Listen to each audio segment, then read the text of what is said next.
সম্মানিত প্রিয় দর্শক মণ্ডলী, আমাদের চাঁপাইনবাবগঞ্জে যথেষ্ট পরিমাণ ঠান্ডা পড়েছে। কুয়াশাচ্ছন্ন এক এলাকা চাঁপাইনবাবগঞ্জের অন্তর্গত কনসার্ট এলাকায়। এখন বাজে সকাল 10:27। এই 10টার সময়ও দেখেন মনে হচ্ছে যে কেবল সকাল 6টা বাজতেছে, এমন অবস্থা।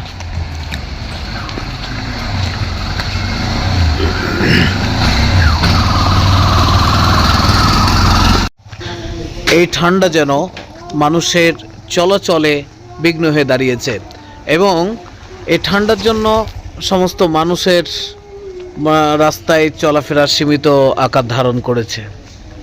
আসলে এই ঠান্ডার দিন আসলে সব বিষয়টাই হচ্ছে আল্লাহ তাআলা একটা নিয়ামত।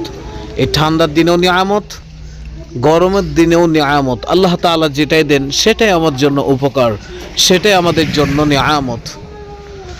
তো আমরা আল্লাহ তাআলার কাছে বেশি বেশি দোয়া করব, আল্লাহ তাআলা যেন এই ঠান্ডায় যত মানুষ রয়েছে সমস্ত মানুষকে যেন ভালো রাখেন, সমস্ত মানুষ যেন সুস্থ থাকেন ইনশাআল্লাহ।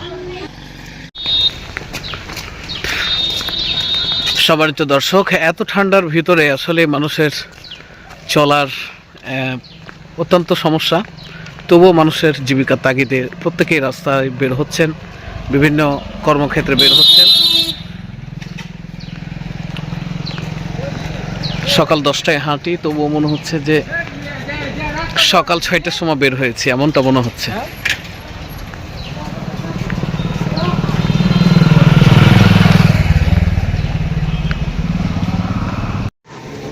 দেখতে পাচ্ছেন গ্রামগঞ্জের কি এক সুন্দর দৃশ্য, ভালো আছেন, প্রাকৃতিক দৃশ্য। যে দৃশ্যগুলো দেখে আসলে আমাদের খুব মনটা জুড়িয়ে যায়। দেখুন আল্লাহ তাআলার কি অপরূপ সৃষ্টি। এই অপরূপ সৃষ্টিগুলো যতই দেখি ততই আমরা মুগ্ধ হই, আল্লাহ তাআলার প্রশংসা করি।